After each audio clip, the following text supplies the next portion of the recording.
Ghana Premier League match day 26 and so 8 me baso and a day. Yebedi a home come na bibia so no etimi akoso and yebedi have to fuck squad at somebody room a share teamer ye find some Medeama no and on some possible lineup no and shama on sa and so etimi aka Auroras and so ejina akono ene ana fesusun enra ne friend say eye Ox FC heart of Okumano enso ekodi nkunim kama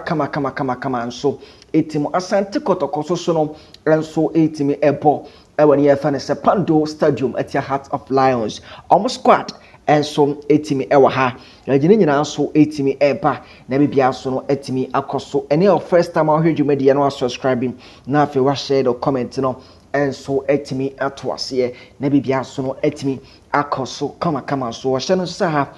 Charles Ado TV yen hye nsem na se and so in free ene matches and so everything abaso no ehom the patch had to fuck anything my friend say Medeama 3 p.m. our Accra Sports Stadium and a game no 8 me abaso Heart of Lions anything my friend say Asante Kotoko our Pando Stadium and so abaso 3 p.m. Dreams SC any Bibiano Go Stars and so airport ewo Tuba Astro Turf and so 3 p.m. FC Samates Accra Lions ewo Century Sports Arena 3 p.m. Young Apostles and Legon Cities Airport Winchi Sports Stadium 3 p.m. Basaka All Stars and it's my friend Sebrekum Chelsea 3 p.m. or Ampain at Second Sports Arena Adriana FC and Vision FC Airport Awana Achman Badu Park and a game no and so 8 a Basnyambu Tina Ewo Kumasi Dr. Kwame Chase Sports Complex and so 3 p.m. no Hona Nations FC and Kara United and so everything a day aponi ewo home how to folk game itimi baso ene omoni team my friend say eye Medeama Airport ewa Accra Sports Stadium no Alpha TV and so betimi a game no and so say normally omo you know ewo Facebook and so betimi abaso and afi nyete ni say eye Atom TV for so say almost betimi a match no amobia so anya bi enso etimi ahwenti no about 3 p.m. awie ya na che television set no also watimi aswitch da koto Adom TV no ahwe said almost so etima kan match no enso betimi abaso e ho na gate fee no popular stand 30 Ghana cedis center line 50 Ghana cedis lower VIP no enso 80 Ghana cedis afi upper VIP no 100 Ghana cedis and a VVIP no enso enya your friend say 150 Ghana cedis na how to folk get fee no ne bono was so because you look at the performance club on the my now still mo yaba Ghana ha say Premier League ni mo amo ana mo gate fee nso bo 18 theater for company for mo hwe na afi no so gate fee no montimi bibi enso entimi for because now no majority of the fans no complaining said there esi kwana no otin do because we share starting from 30 Ghana cedis kwana there ano dibi mo 10 ati Kotoko kraje 10 Kotoko timeje 10 ati ase enso wani e fa Auroras Sports Stadium enso Kotoko me hinsa Kotoko omo highest 70 Ghana cedis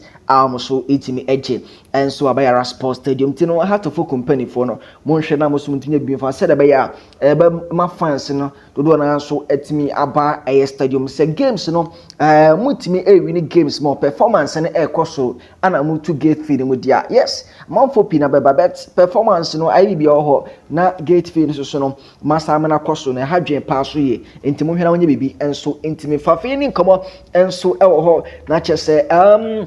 Epacho and I had to folk ebo game no Sasuna Uram so Auroras and so 8 ejina kono and so ewo weja tese ukopie mo game no and so 8 baso 3 p.m. Many tima ye fane se Paradise FC and a day boni and so ewo Gafa Division 2 no ma and so 8 baso ntia we no me nsa no and atese no so but you have to folk the na koso ewo Accra Sports that's a weja and so no Paradise FC any Auroras and so it results biano I the one some so betimi e de free etimi e de abana afi what de no so etimi echo and so etimi e ho na Benjamin Nasari enso aya afefede enso no se Benjamin Asare ekwa the Black Stars of Ghana 2 matches enso no so equipe clean sheet no obaye no se sika yen seka se ne nsate ne be 170,000 Ghana cedis and I just say Benjamin Asare enso ka wonu nsaka no as a good leader no obaye no so awuram e wo hat to folk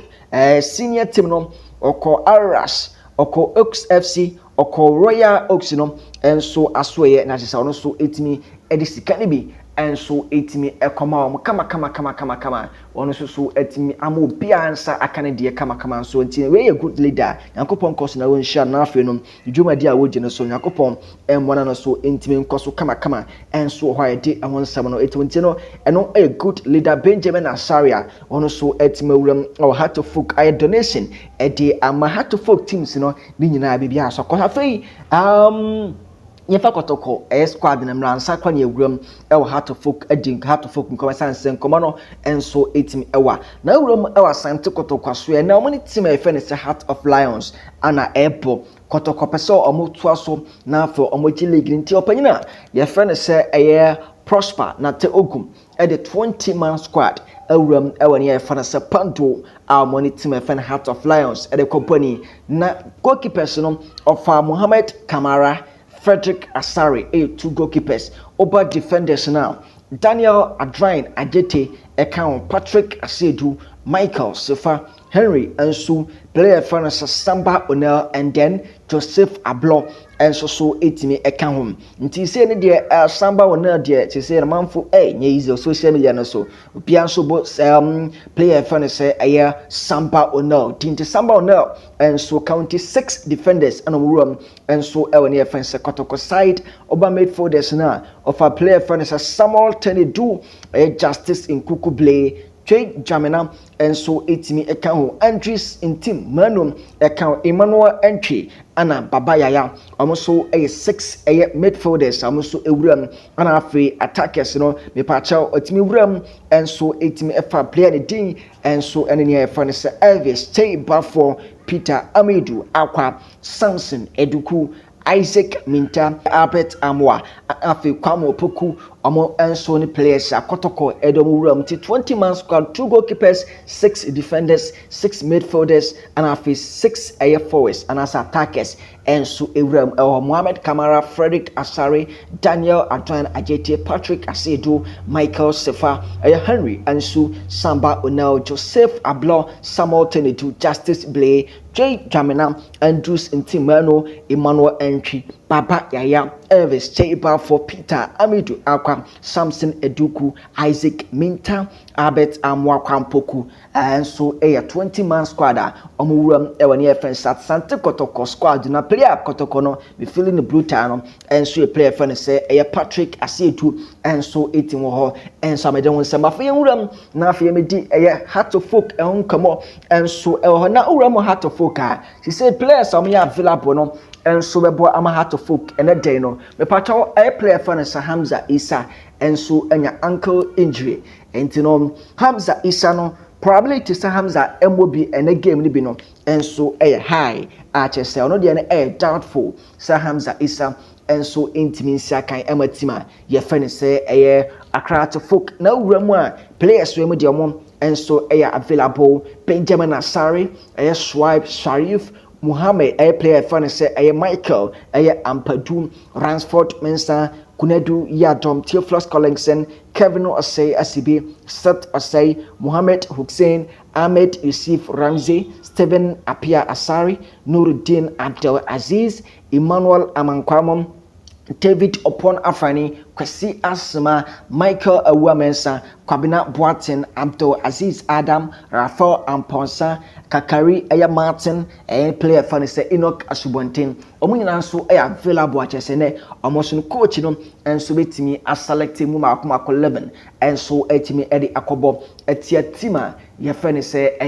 me pacha tima ne din ne ye fani say Medeama enso etimi ho na ohwe Heart to folk me pacha ene dan no omo kono 5 matches and so from the last 5 matches I'm about to no win 3 and I feel so almost so at me I lose 2 you know I'm win the first 3 I feel second 2 no you know almost so either go by I'm lose 2 no and so at me at so possible lineup na say and I just say no so at me at here Benjamin Asare Abba back in last match when Timmy and Jinam and Siakai and from a team a friend say Accra to folk because of no injury and so Ewan and Santi say no player also so a fully fit Benjamin Asare ne on so bit me that go post no at the amateur team a friend say Accra to folk we won and so it me AC and China your player bit to say I am Emmanuel Amankwa and so any near friend say a Michael Ampadu I'm going to bet me apo left and right back on and so etimi edi amateur for Michael Ampadu ba opo this season edema team friend Sakrato folk no it's not easy performance no and so that is and also etimi kama na over center backs wona hono na say center halves no when I say and some no person say she say no player friend say kunadu yadom ho player fan is Kevin or say SCP and so etimi home David Opana Franemum and so to me eboho and a player fan is Michael a womensa and so time player fan is Kevin or say SCP prior now say Michael a womensa and so the player fan is Kunadu Yadom our partnership no bibian so etimi ekoso kama but master 5 aba a chilura ba enti na wasa oba na obaje ne position enti oba dia ena no yebawuram enso etimabo Kevin or say SB enso so ni player friend say Kunadu Yadom inform Kunadu Yadom e say Kunadu Yadom form wo mu no oye coach a onkasa ko bench Kunadu Yadom san say ne form no enye easy enti center house no ebe Kevin or say SB ene Kunadu Yadom na fe no say no player friend say Rafael Amponsa yadini jinam our defensive midfield hona onwu se bibia so no enso 8 ekoso kama ogina 6 wana onso twabo no wadre entine no the player friend say Rafael Amponsa be jinam na afi ya bench player friend say Theophilus Collingson enso 8 ho na afi ya be wuram enso abebo Hussein Mohammed enso so etimi ewo mfimfin ho nye de Martin Kakari enso so etimi aka ho enso so etimi ewo ne afeni se mfimfin ho ene player afeni se Hamza Isa enso so etimi en start and I say ono so etimi enwuram because of say the injury now ono so ya doubtful intino ye the player afeni se Steven Apia Sari Asamoah Boateng and the player afeni se Abdul Aziz Adam enso so betimi aginam our phone 3 ho na be bia so no atimi akoso kama ere amatima ye fense Accra to folk into possible lineup no ebe Benjamin Asare Emmanuel Amankwa Michael Ampadu Kunadu Yadom Kevin Osei SB Rafael Amponsa Hussein Mohammed a player finance Martin Kakari Steven Apiasari Asamoah Boateng and a player finance Abdul Aziz Adam almost bit me over at the amateur finance Accra to folk to and so a possible lineup yenso so ediram okasa Asamoah Boateng e den Asamoah Boateng and also bit me started the amateur finance Accra to Funza Isa Apra that's obenchina and also so intimi enyentine Asamoah Boateng ebe sa starting tinye hwe say and a good result and so betimi awuram edamatima fene Accra to folk tin about 3 o'clock pm na the patch away Accra Sports Stadium na say was what mawuram akohwe and so it untimi enwuram also a na say say o mo kan say Adum TV ebe yi no na say wo television set no and so ato Adum TV and so ko Facebook na akohwe afa sports and so ewanya your friend say Facebook and a whole report to be anom and so betimi abro yakram